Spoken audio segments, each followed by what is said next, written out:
Welcome to the Cabrera Lab Podcast. Hey. Hello. How are you? I'm awesome. I'm awesome too. Yes, Excited you are to awesome. Okay. That's my California roots. The word awesome? Awesome. Tubular. Totally tubular, man. Totally tubular. Ain't that? West Coast? East Coast? Well, I was East Coast originally, then know. West Coast, so I'm like a dual You citizen. are. Okay. Are you ready? What's the topic? I want to talk about something I've been thinking about a lot. And I think that other people will be thinking about this too. I'm not sure.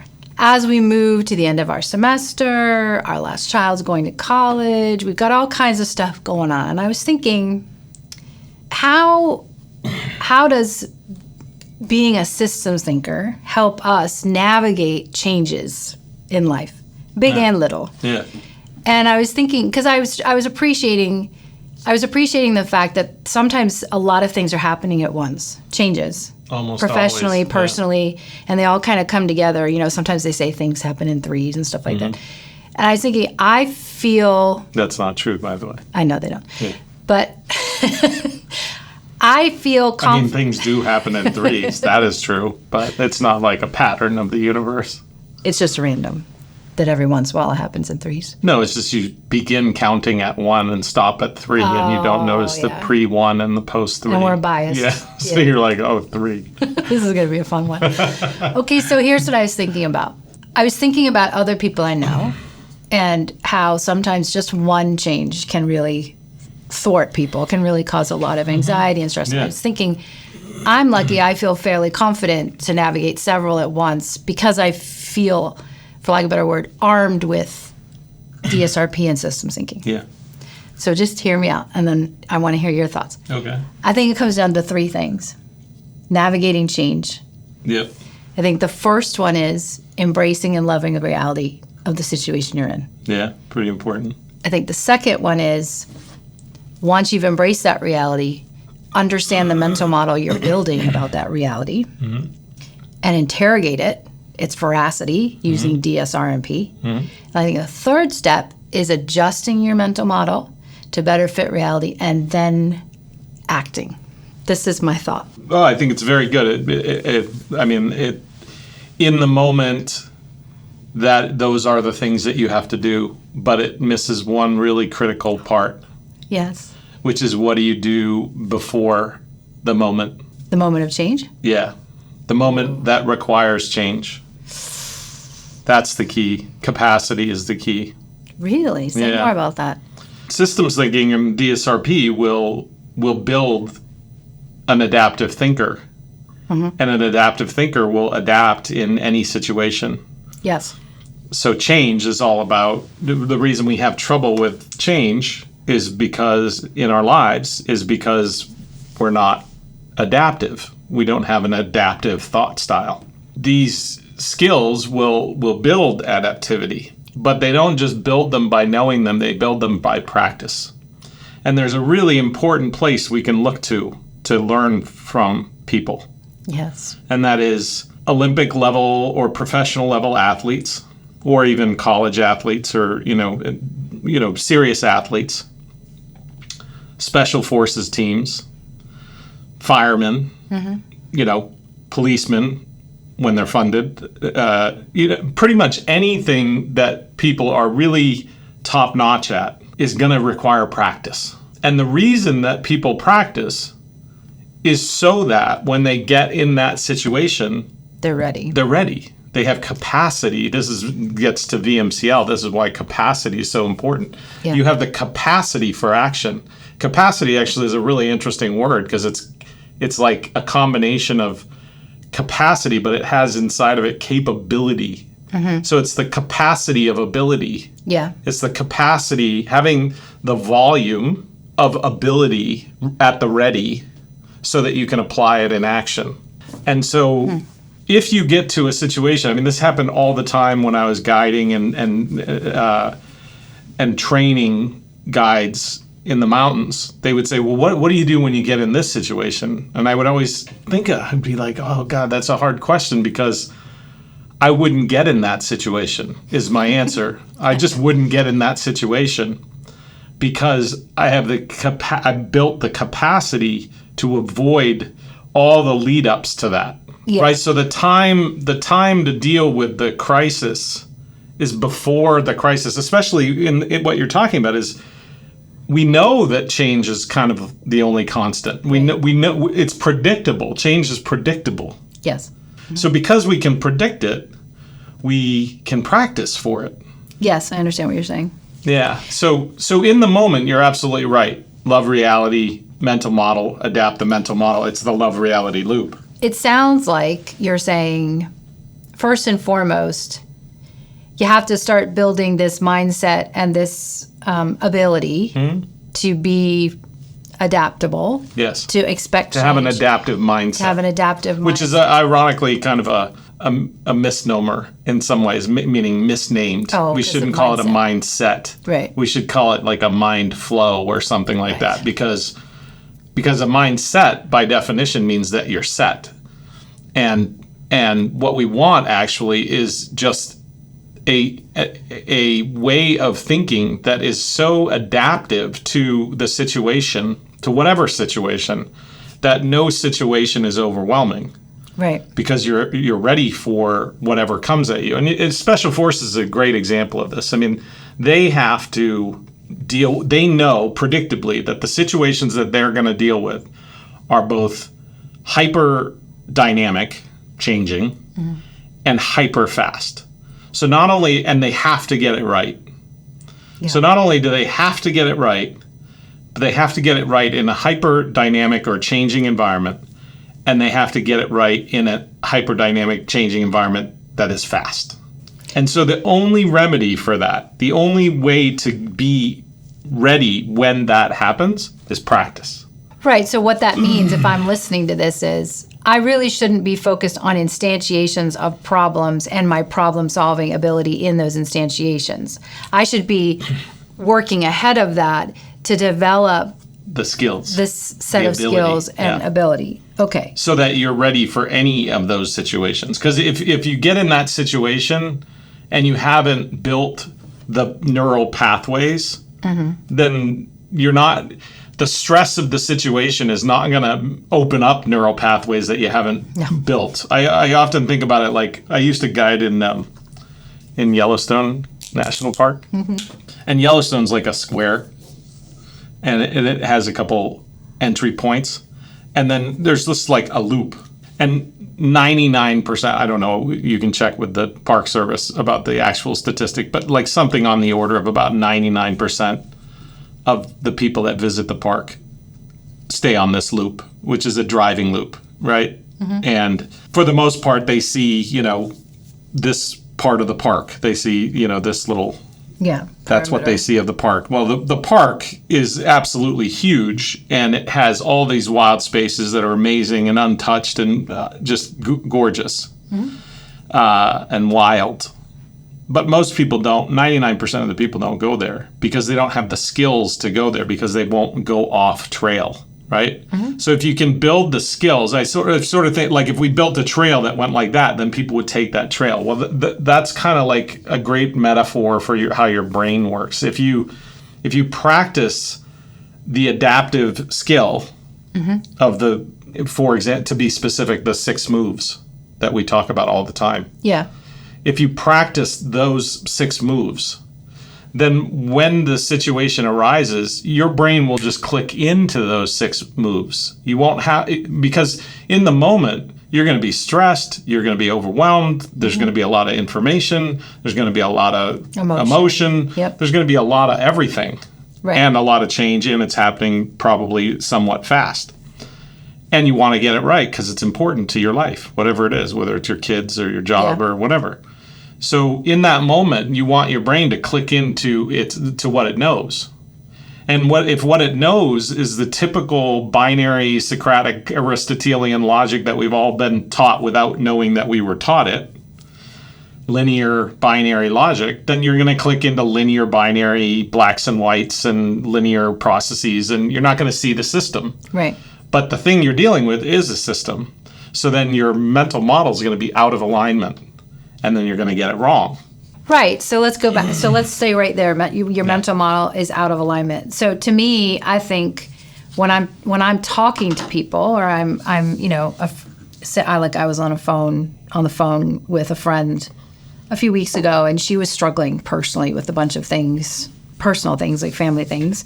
My impression was that part of it was she was coming to terms with the reality of her situation slowly. There's this thing about embracing reality. It's not just a cute phrase we say. No. It's very important, and it took weeks for her to kind of process the reality of what was changing in her life.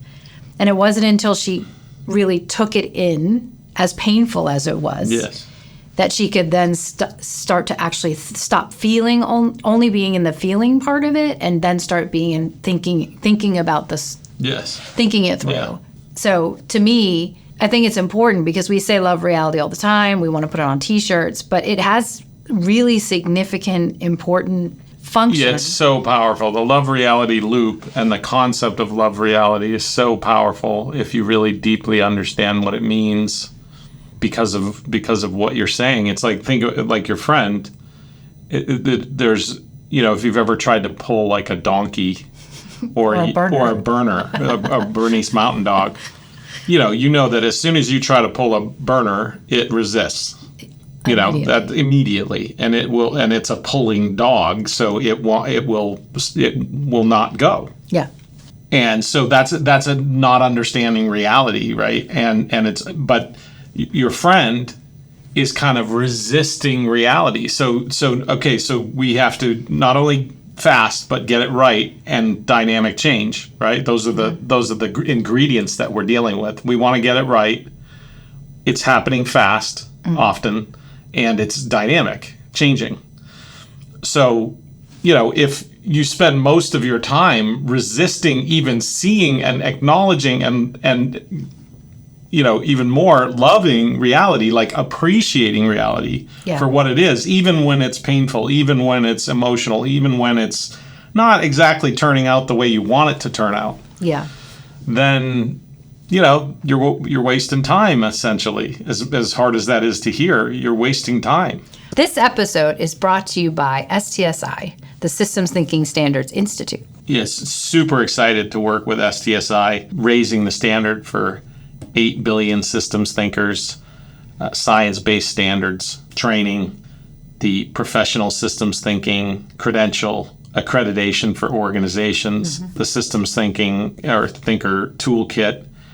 And so I really encourage folks to go to stsi.pro, take the trainings, get the credentials, get your organization accredited, get the toolkit. Yeah. It's good stuff. Help us get to 8 billion. And it's a 501c3 nonprofit. Don't forget that. It's a great partner. Well, yeah, and I think, unfortunately, I have several female friends who have had breast cancer. Mm-hmm. And I have watched different reactions and different treatment plans. And it all starts with the moment that they accept that, okay, they're going to have to, this is the reality. Yep. They take in as much information and then they act upon it. Those who do that have had better results. Yeah. Rather than I had a couple of friends who really kind of, they couldn't quite accept it they had to sort of process it. A lot of them sort of do the why me, confirmation bias of a million different things of why this would be happening rather than this is the situation. Yeah. This is what I have to deal with. And then the ones who really sought scientific information to butt up against their own mental model of what they should be doing are the ones that had a very fast and aggressive treatment plan and have had better results. So I say that because when we say systems thinking through change, we mean all kinds of change, all kinds of situations, professional and personal. Yeah, so the love reality loop is super powerful, and it has those 3 components in it that you talked about. It's first, love reality. Yeah. Try to get in that headspace. And why do we love reality? Because we don't want to love our mental models. Right. Right? We want to love reality more than our mental models. That will get us out of reality bias and out of confirmation bias. That single thing, loving reality more than we love what we think, that single act will get us out of the 2 most important and pervasive human biases, reality bias and confirmation bias. Right. And then if we understand mental models and how they're structured and all that kind of stuff, DSRP and the mental moves and all that, the 6 moves basically in a nutshell, then we can understand our mental models and get them more in alignment with reality quickly. Sometimes we need to do it quickly. A lot of times we need to do it quickly. So we want to be fast and right. And so Kahneman talks in Fast and Thinking Fast and Slow. Yeah. Kahneman talks about system 1 and system 2. He doesn't talk about system 3. And system 3 thinking is system thinking, DSRP thinking. Right. System 1 thinking is fast and wrong a lot. Yeah. So the upside is it's fast, but the downside is you get it wrong. That's a pretty big downside. That's a big downside. Yeah. System 2 thinking is slow, but more right more often. Mm-hmm. So the upside is that it's right more often, but the downside is that it's slow. And a lot of times the situations we're dealing with don't allow you to do things terribly slowly, right? So that's not ideal either. But system 3 thinking is fast and right. And so you go, well, wait a minute. Anybody that's, being aware goes, wait a minute, that sounds a little fishy, fast and right. Yeah. How can you have both? Yeah. Well, you can have both, but it doesn't mean there's not a downside. There is a downside. There's a cost. Downside meaning cost. Yeah. The cost of the first one is it's wrong a lot. The cost of the second one is that it's slow. Yeah. The cost of the third one is the effort involved in practice. Yeah. So you can have the third one, but you can't have the third one without practice. And our research shows this, that our research actually shows a real distinction between metacognition, which is being aware of certain thinking patterns that work. Yeah. So we can make participants in studies aware of the thinking pattern and immediately see remarkable results. Right. That's called metacognition. Which is just that basic awareness of how you're thinking about things. Yes. Yeah. So we say, do this move, and we see remarkable results immediately. Now, if we ask that person even 20 minutes later, an hour later, 5 days later, hey, what do you think of this situation? They're not going to use the move we showed them because it's not practiced. Right. It's not. So their metacognition has gone away. The awareness has gone away, right? So what practice does is it solidifies awareness. So we call these two things together, repetitive practice and metacognition. When we bring those two together, that's the key. Awareness of what you need to do, which is the moves essentially, and repetitive practice. And we have lots of different things that we know work now. Yeah. You do those two things together, we call that mental fitness. Right. Because you're sort of building the neuronal pathways. Yeah, you're doing all of it. Muscle memory. Yeah, all of it. In your head. Yeah, it's an integrated thing. It's awareness plus repetitive practice. Right. Is mental fitness. Yeah. And knowing the things that we have to practice and knowing the things we have to be aware of is really important. That's what the science gives us. So the science gives us what to practice and what to be aware of. And then the practice and the awareness gives us mental fitness. Right. Right. And that is going to give us system 3 or fast and right thinking. Right. And that's what we need to deal with all these change scenarios that we deal with in life all the time. I want to make a connection between practice and testing your mental models against reality to get your mental models more approximate. So you mentioned the moves and the thinking patterns.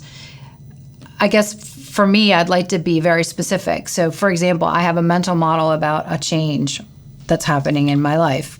Well, what do I want to do to challenge that mental model? You're saying use the moves, right? Yeah, so in the moment, you might remember, for example, let's talk about in the moment. You've got some change things. You might remember, for example, I need to love reality, so I'm going to be open to reality. I'm not going to project my bias and all that kind of stuff. I'm going to be like, what's really going on here? Curiosity is the crux of that one, right?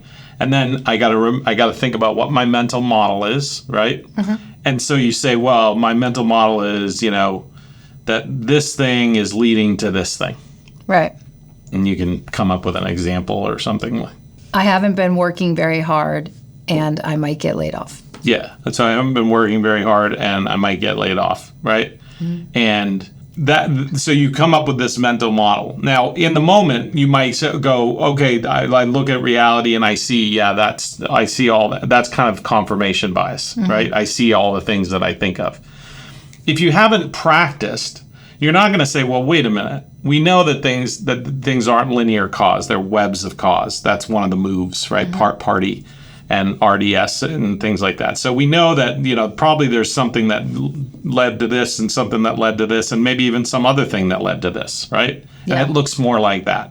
We know that there's a wider context that we have to look at. So maybe there's some other things that are relevant, but not immediately connected, right?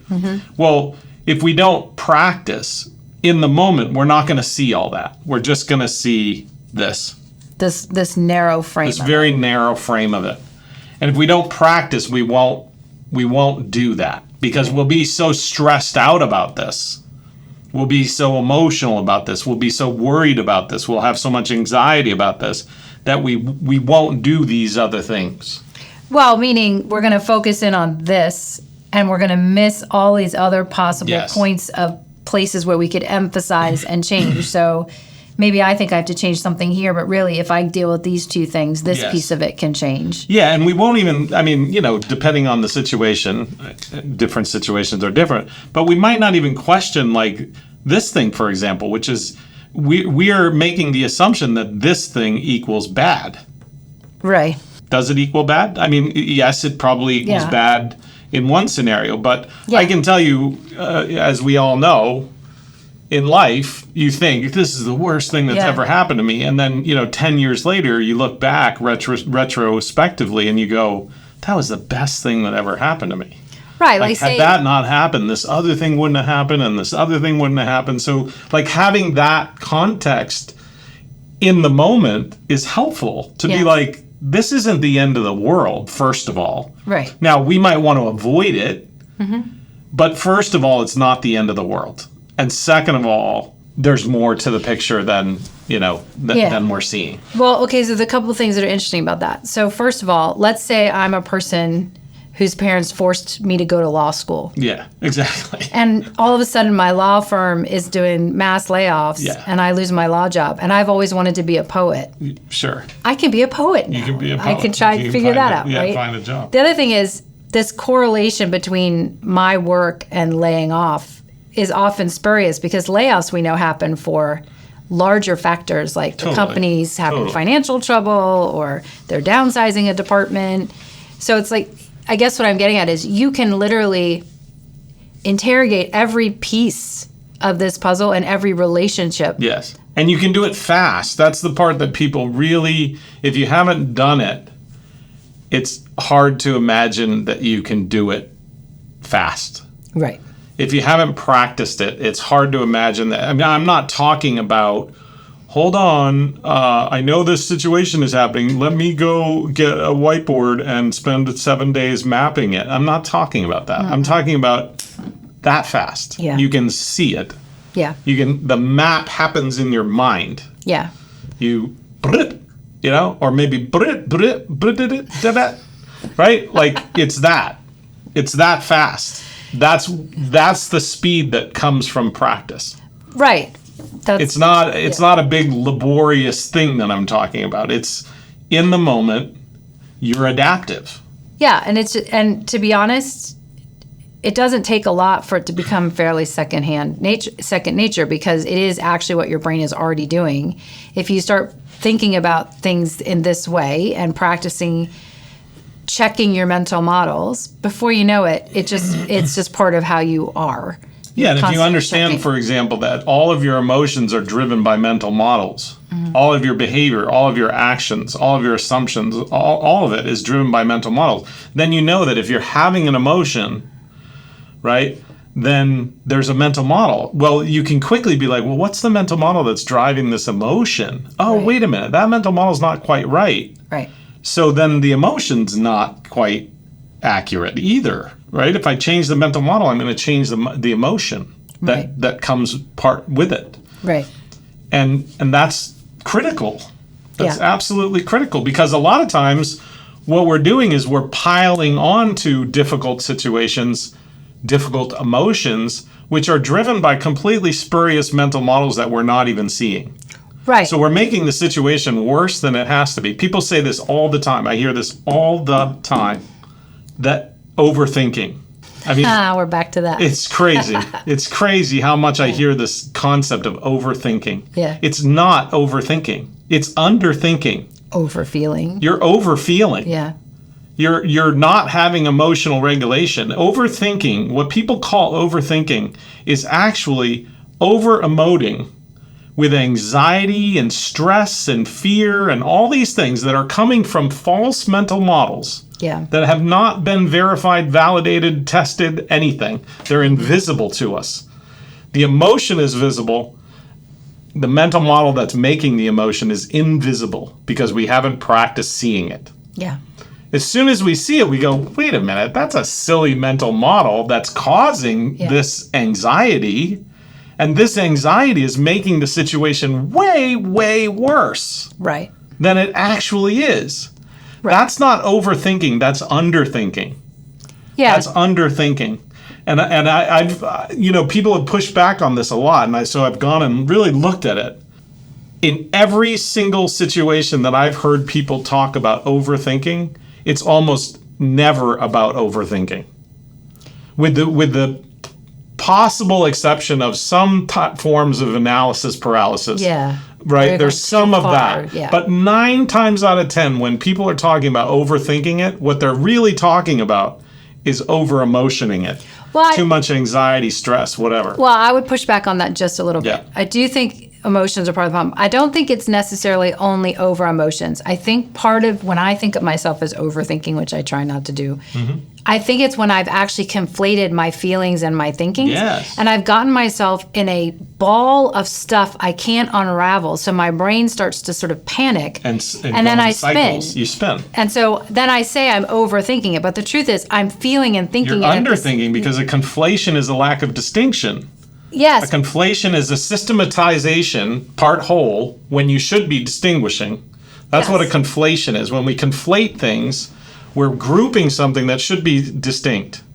Yes. So that's D and S. We're doing S when we should be doing D. Yeah. And so that conflation is underthinking, not overthinking. You're not seeing what you're doing. Okay, but if you imagine like those dust balls that start rolling down a hill, and there's like a snowball? No, not a snowball. Like the ones that are like dusty and they're sort of in the desert. Like in the desert? Yeah. Yeah, like a and they just tumbleweed? Keep going and going and Tumbleweed. going. Tumbleweeds. Yeah. That's right. Sorry, that's my moment. You don't need a hill for tumbleweeds. It's wind.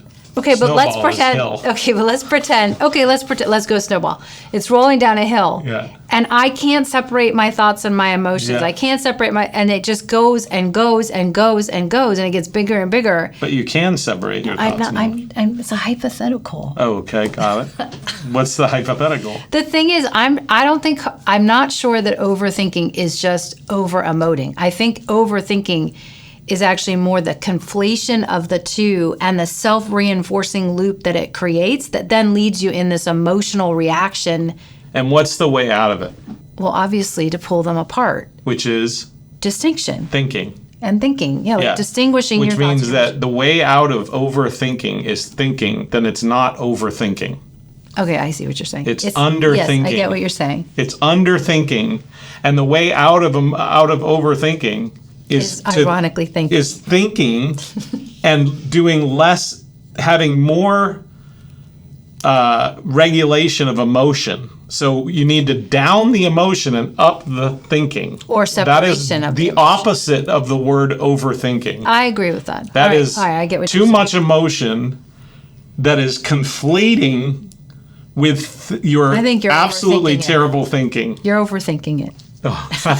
Just kidding. Let's go back to where we started for a quick second. Yeah. I offered that there are 3 steps to dealing with change. You added a nice one, which is I would call step 0, which is actually building and practicing skills to have an adaptive mindset. So that those 3 steps happen when you're in the stuff. The situation. What I call the sitch. The sitch. So the mindset allows you to see and embrace reality. The mindset that we talked about That allows you to then test and identify and test your mental models against that reality using sort of DSRP at the moves, which then allows you to adjust, which is the adaptation, and then act. Because you want to act after you've tested your mental model against reality, after you've refined your mental model to be more in alignment with reality. Yeah, I think that's accurate. I get a little hung up on this whole idea of action and all these loops that have action at the end and stuff like that. Well, I know it's not. I'm not creating a loop that has action. I'm just saying I get hung up on it because what you inevitably get into is that everything is an action. So when you speak, it's a speech act. Yeah. When you think, it's a thought act, right? So you're acting constantly. Right. And so this idea that we separate action from thinking and all that, it's all action. I tried, my thing is to try to reduce things to, here's the things you need to do, right? So the first is the mindset. The first is the love reality, like you said. The second is the acknowledge the mental model, test the mental model against reality, get your feedback, adapt the mental model. And that's it. That's how you use systems thinking to navigate changes, big and small. Which I think and like is you said, step 0 is practice. Yeah, practice to build that mental fitness. Build the mental fitness so that when you get in the situation, I mean, it's a little bit like fitness, right? It's like if somebody comes to you and goes, every time I get faced with running up a hill, I'm completely out of breath and collapse. What do I do? And they want something to do while they're on the hill. You're like, I don't know if I have any advice for you when you're on the hill. Yeah. Right? You got to do things before you get on the hill. Yeah. That's going to make the hill easier. Yeah. Right? When you're on the hill, you're kind of screwed. That makes sense. Was that all you? That was it? That's not all. That was very interesting. I was thinking about this the other day. I don't know what the topic was. What was change? How we navigate change. There's all this stuff happening in my life, and I was like, oh, well, I feel blessed that I have some amount of confidence that I can navigate it because I have these skills. Nice. So that's it. I think that's a wrap.